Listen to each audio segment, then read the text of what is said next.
At 0742 hours, the eastern border corridor dissolves into a landscape of wet iron and heavy mist. The low hills of the black soil region are draped in gray rags of fog, masking drainage ditches and ancient hedgerows that have seen centuries of conflict. A heavy main battle tank, 62 tons of specialized engineering, nicknamed Baby, creeps along a tractor lane never intended for such massive weight. Inside the turret, thermal screens glow with the intensity of deep-sea aquarium glass, casting a pale emerald light on the faces of 4 men who have turned a machine into a home. Outside, the silence of the morning is deceptive. Radios tick and sigh with the static of distant commands. Somewhere beyond the gray veil, sensors are watching. Data is being crunched in distant servers. Every movement made by the heavy armor is a roll of the dice in a game where the house always wins. The commander, Alexander, sits high under the independent sight, his eyes alternating between wide-angle surveillance and tight-zoom target acquisition, like a cinematographer who already knows how the final act ends. At 0745, the simulation reaches its first critical inflection point. Call sign Baby. Vehicle Challenger 2. Unit 82nd Brigade. The air density and humidity levels are at peak saturation, affecting infrared signatures. Stanislav, the loader, moves with the precision of a metronome, his forearms like reinforced rebar, preparing for the inevitable chaos. Andrei, the gunner, remains a silent extension of the fire control system.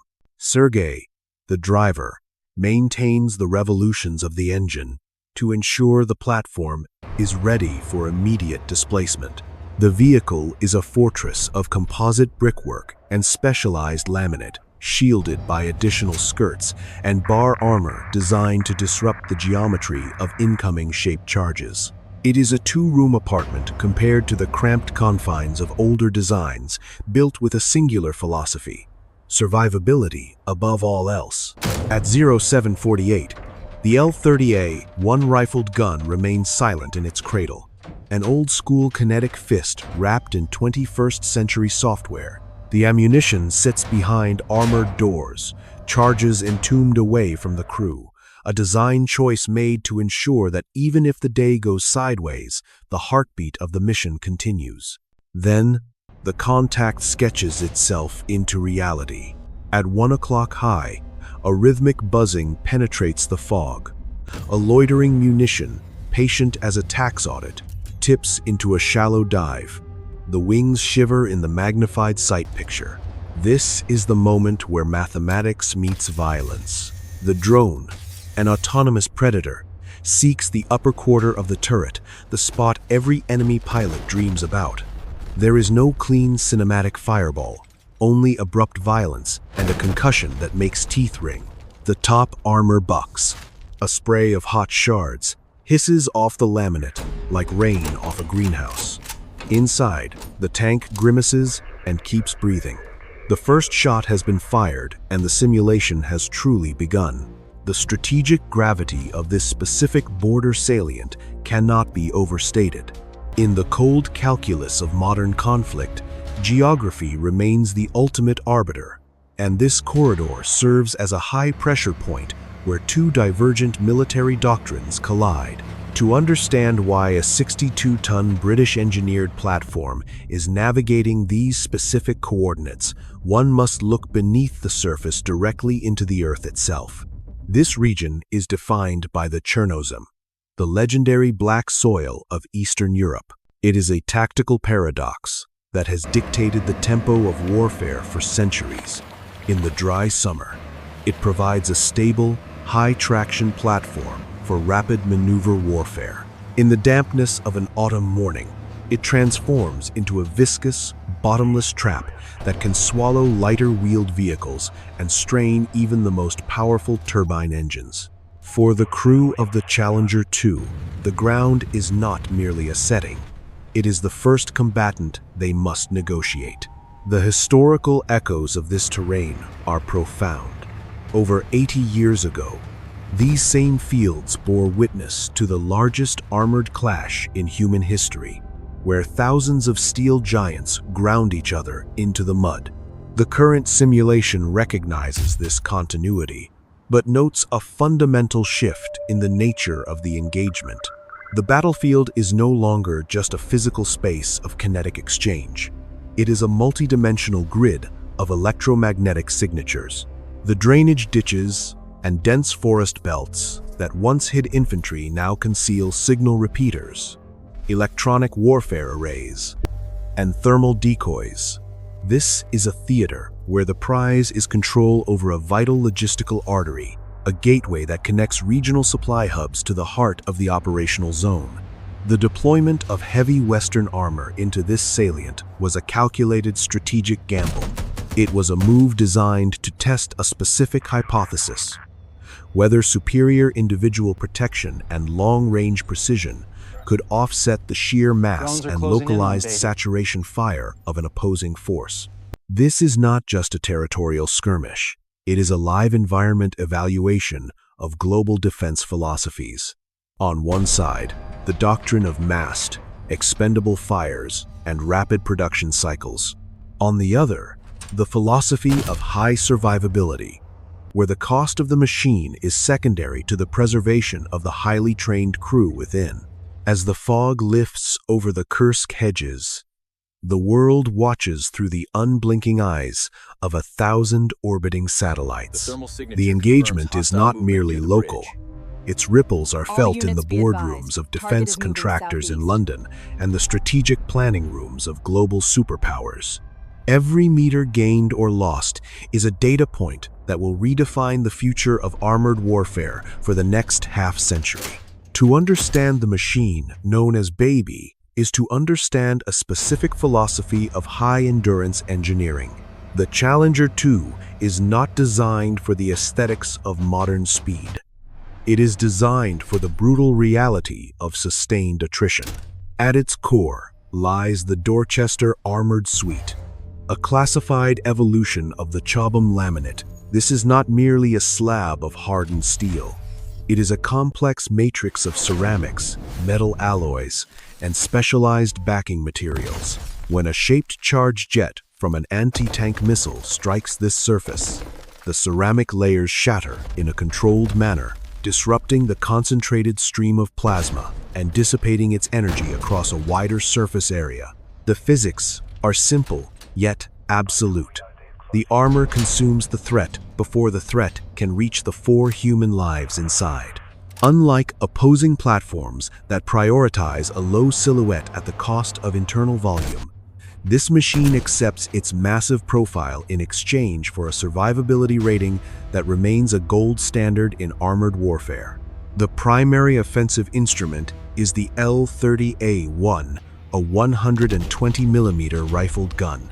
In an era where most global powers have transitioned to smoothbore technology for higher muzzle velocities, the choice of a rifled barrel is a deliberate tactical statement. It allows for the deployment of high-explosive squash head, or HESH, projectiles. A HESH round does not rely on a kinetic dart to pierce armor. Instead, upon impact, the plastic explosive squashes against the target's exterior before detonating. This creates a high-velocity shockwave that travels through the armor plate, causing the interior surface to shatter. This process, known as spalling, sends a lethal spray of metal fragments through the cabin, neutralizing the interior without ever needing to hole the tank. It is an elegant, devastating solution for dealing with fortified structures and older armored variants. Complementing this raw power is a sophisticated fire control system that operates on a hunter-killer logic.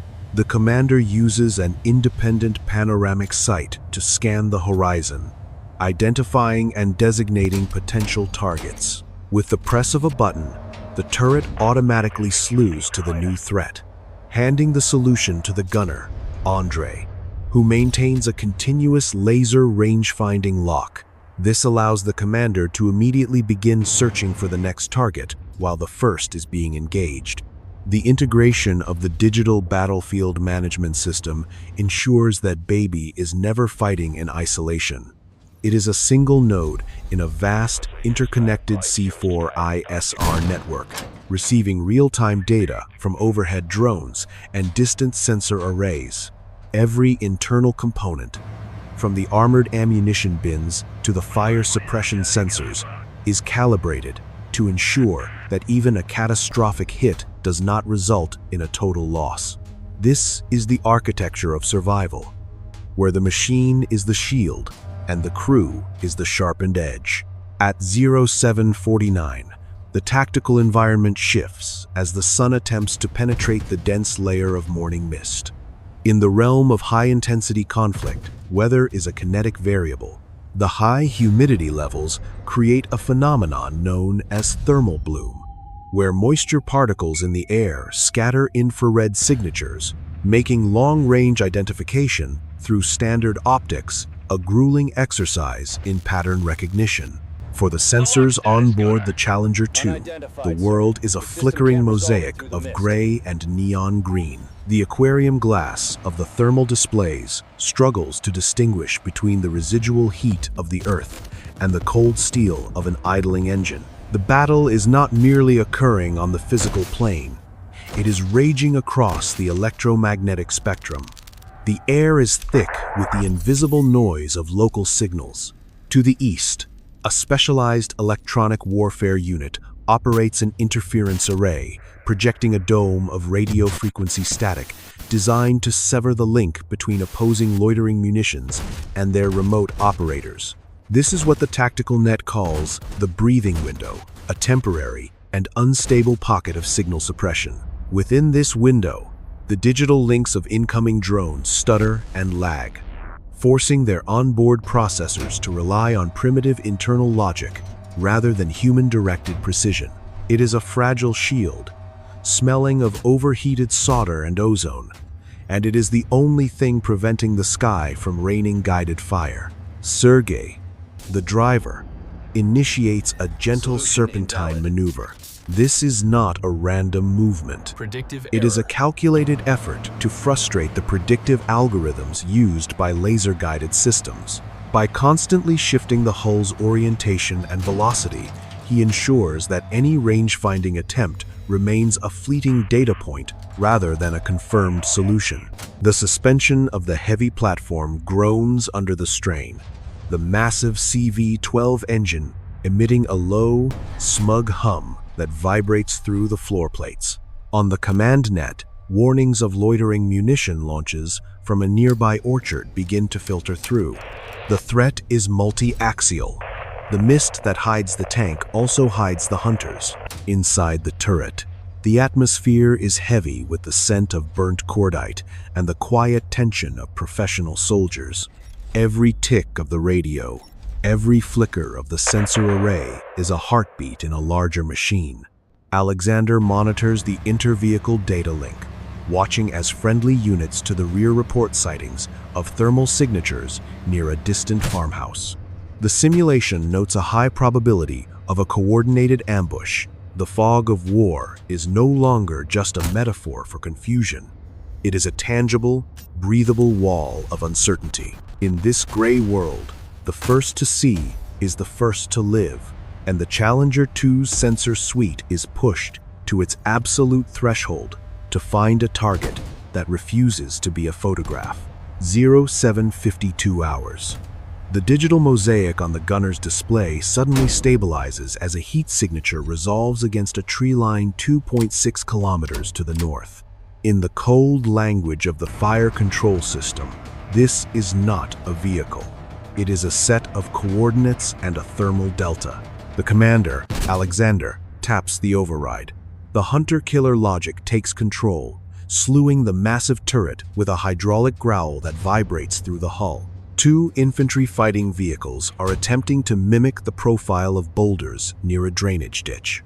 Behind them, a heavier signature peaks from a hull-down position, a T-Series main battle tank variant, its snout just visible through the swaying tall grass. Inside the turret, the atmosphere shifts from observation to execution. Alexander's voice is low on the intercom, carrying the tone of a lecturer rather than a soldier. We do not spray, we do not pray, we place. This is the mathematics of death. Stanislav, the loader, hauls a long rod penetrator from its armored bin. This is an APFS-DS armor-piercing fin-stabilized discarding sabot. It is a dart of high-density tungsten, designed for a singular purpose, to find a seam in the adversary's defense and exploit it with the total weight of the tank's momentum. He slams the round into the breech. The metallic clang is the final punctuation of the preparation phase. The breech blocks lock with the finality of a tomb door. Andrei, the gunner, paints the target with a laser rangefinder. The return signal is instantaneous. Mathematics begins to solve for gravity, air density, and the rotation of the Earth. The reticle settles on the seam between the adversary's turret and the hull. Andrei exhales, a habit of a man who knows that even in a world of software, the human finger still pulls the trigger. The firing pulse is sent.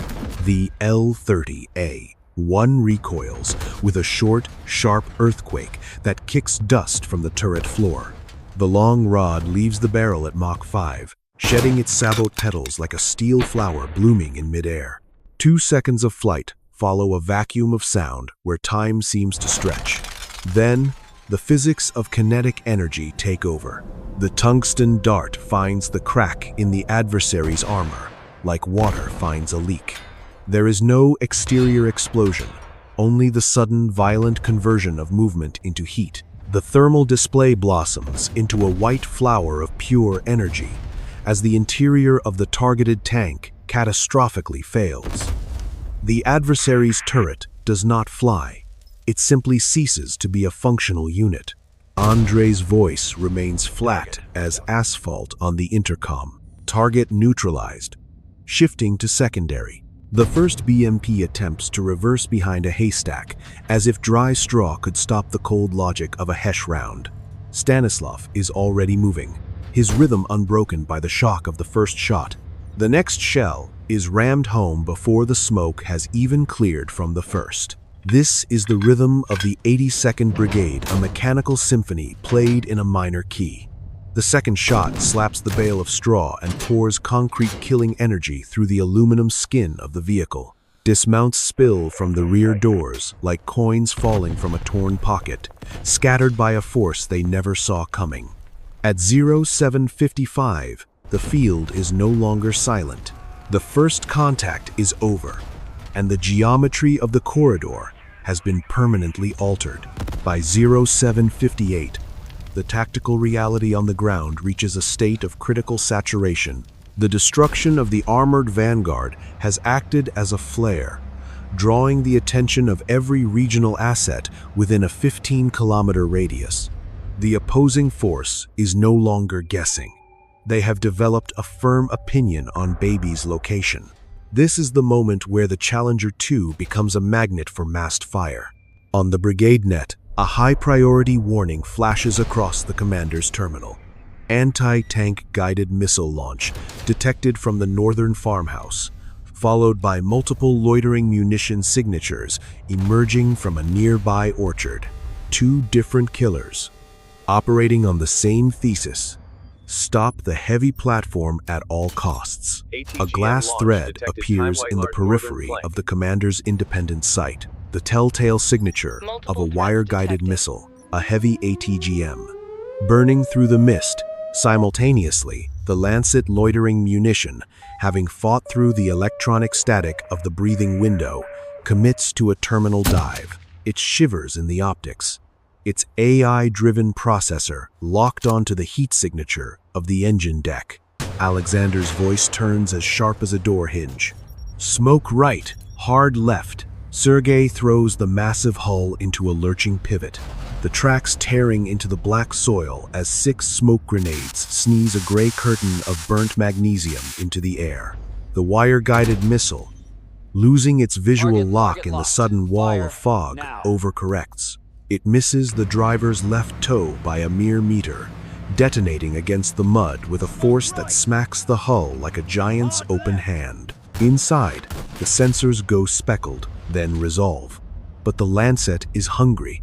It threads the last wisps of the smoke screen and strikes the upper left quarter of the turret roof. There is no clean cinematic fireball, only the abrupt, metallic yelp of an explosion and a white-hot bite of shaped charge plasma. Inside the Iron Room, the concussion makes teeth ring. The top armor bucks under the pressure. Stanislav is already moving, his hands slapping, the emergency fire suppression guard down, even as he hauls the next dart into the cradle. The internal spall liner, a thick layer of specialized fabric designed to catch metal shards, does its silent, vital job. Andre reports a non-penetration. The Dorchester laminate has held, though the exterior tiles are scarred and raw. The auxiliary battery drops and recovers. A tiny alarm chattering in the dark before being silenced by the crew's steady breathing. The hit was direct. The intent was lethal. But the machine refuses to become a story about funerals. At 0805, the status remains nominal. The crew is intact. The ego is bruised. And the hunt continues. Inside the turret, the world has narrowed to a space the size of a small kitchen.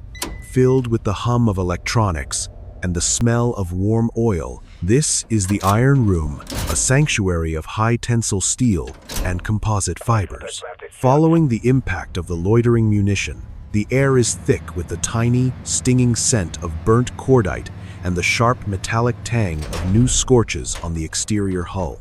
Yet, there is room to breathe. The design philosophy of this machine creates a stark contrast to the cramped, claustrophobic interiors of opposing platforms. Here, there is space to move, space to think, and most importantly, space to survive. Alexander adjusts his eyepiece, clearing a film of fog with a gloved thumb. His laughter on the intercom is brief, a release of tension that ripples through the crew. In an adversary's tank, a hit on the turret roof often results in a catastrophic chain reaction, the ammunition carousel beneath the floor plates, turning the vehicle into a firework. But in Baby, the charges are entombed in armored bins, isolated from the crew. The projectiles live in their own world. The overpressure from the blast tried to crawl inward, but the layout refused to let one bad moment become the last moment. The internal spall liner, looking like a scarred boxer who successfully dodged a lethal hook, has caught every fragment of the interior hull that tried to turn into shrapnel. Stanislav remains a metronome of efficiency. His eyes are dry, his hands steady as he continues to feed the breach. To him, the hit was merely a rude knock on a locked door. Paint lost, ego intact. This is the quiet reality of the professional soldier, the understanding that the machine is an extension of their collective will. Sergei, deep in the driver's well, feels the health of the tank through the vibrations in his seat. The steering remains responsive. The gearbox continues its low-frequency song in E-flat. They are not just operating a weapon. They are inhabitants of a lifeboat with a cannon. The psychological weight of knowing that the machine is built to keep them alive, even when the world outside turns to fire, is the invisible fuel that keeps the 82nd Brigade moving forward. The sensors begin to resolve. The speckled interference from the blast clearing as auxiliary systems take the load. A tiny alarm for a dropped battery is silenced. The crew notices the details. A new squeak in the left idler. A scraped tile over the commander's shoulder. These are the marks of a survivor. Alexander keys the private loop, his voice softer now, speaking to the idea of the tank itself. Accurate, stubborn, and comfortable. They have proven the point without saying a word. In the margin of this conflict, where many vehicles have become monuments to fire, Baby remains a knot in the enemy's rope. A persistent, breathing entity that refuses to be broken. By 0845, the opposing anti-tank guided missile team has repositioned within the yellow farmhouse. attempting to establish a new firing angle from the shadows of the cellar. They have learned from the previous engagement, seeking deeper shade and a longer stalk. But in the world of heavy armor, some problems are solved not by precision, but by the sheer application of physics. Alexander designates the structure. The order is simple: high explosive squash head. Up. Send. High explosive squash head technology is a masterclass in wave mechanics. Unlike a kinetic penetrator that relies on a physical rod to punch through, the Hesh round is designed to transform the target's own defense into a weapon. Upon impact with the farmhouse wall, the plastic explosive filling of the shell flattens against the brickwork, creating a broad pat of explosive material. When the base detonating fuse ignites, it sends a high-intensity shockwave through the structure. This is not about a hole. It is about the transmission of energy. The wave travels through the stone and timber, causing the interior surface to shatter and fragment. For those inside, the wall itself becomes a lethal spray of high-velocity debris. The farmhouse does not collapse in a traditional sense. It is internally dismantled. The ATGM team is removed from the conversation with a single, brutal punctuation mark. Stanislav grins as he cycles the next round. "The Postal Service never sleeps," he mutters, already prepping for a different kind of delivery. To the east, the sensor net identifies a secondary target of opportunity, a column of fuelers and logistics vehicles attempting to navigate a narrow spur. These are the soft veins of the opposing force, carrying the lifeblood of the offensive. Alexander decides to shift the focus. If you cannot shoot them all, you scare the rest into paralysis. The first tanker truck is engaged at maximum effective range. The Hesh round slaps the leading vehicle, and the resulting second-order effects bloom into a pillar of guilty gray smoke. The second vehicle in the column loses interest in the mission, its driver attempting a frantic reverse maneuver that turns a tactical withdrawal into a geometric problem. By blocking the spur with wreckage and enthusiasm, Baby has effectively severed a localized supply line. Every shell and liter of fuel the adversary intended to carry forward now sits in a puddle of its own failed plans. Inside the turret, the air is warm and human, smelling of cordite and success. The crew operates in a perfect tempo gun, fire control system, loader, commander, and driver, all moving as a single, synchronized organism. The hunter-killer logic has turned the battlefield into a classroom, and the lesson for the morning is total interdiction. By 0902, the tactical objective has been achieved, but the environment has become untenable for a stationary platform. To the northeast, a battery of multiple launch rocket systems begins to bracket the corridor, the sound of the incoming ripples resembling rain deciding to go to work with lethal intent. Alexander maps the trajectory of the falling steel, calculating the dispersal pattern in real time. He chooses a different fold of the earth. Driver, 2 to 7. Low gear. Gunner, watch left ditch. Loader, keep the mail coming. Sergei feathers the throttle, letting the massive engine settle into a low, smug hum as Baby steers like a dancer in reverse, her turret always facing the last known threat. The egress is a masterclass in the use of micro-terrain. Sergei treats the field like a wave pool, surfing reverse slopes and hugging the contours of an orchard that smells of sap and cordite. He never allows the silhouette to settle on a skyline, ensuring that for the opposing sensors, Baby remains a ghost, a flickering heat signature that refuses to stay still long enough for a ballistic solution. This is the art of staying scarce. On the command net, the report is clear. The armor has bought the infantry time to stabilize their lines. The learning curve for the opposing force has been steep. They have expended millions in precision-guided munitions and high-end drones for exactly 0 funerals. The shockwaves of this engagement extend far beyond the muddy hedges of this regional salient. In the global defense market, the data from Baby's survival is being dissected by analysts and strategic planners. For years, the narrative suggested that the age of the heavy tank was over, rendered obsolete by the rise of cheap, mass-produced loitering munitions. This simulation suggests otherwise. The realization is dawning that a tank is not a queen on a chessboard to be protected at all costs. It is a lifeboat with a cannon. The heavy maintenance requirements and high fuel consumption are the premiums paid for a singular, invaluable insurance policy. The survival of a highly trained crew. As Baby slips back into the folds of the Earth, the geopolitical ripples begin to settle. Regional powers are now recalculating their procurement strategies, shifting focus back toward heavy-duty survivability and integrated electronic warfare suites. The tactical success of this single platform has demonstrated that when Western engineering meets a crew with an unbreakable rhythm, the resulting friction can stall an entire offensive. The arithmetic of this morning is the only gospel that matters to the strategists in distant capitals. Hit, hit again. Drive out, crew intact. In the margin of this larger conflict, a single line shines. The machine took the world's best shots and brought her people home. By 0930, the heat signatures in the corridor have begun to cool. The high-altitude surveillance drones, circling like digital vultures, record a landscape of broken geometry and guilty gray smoke.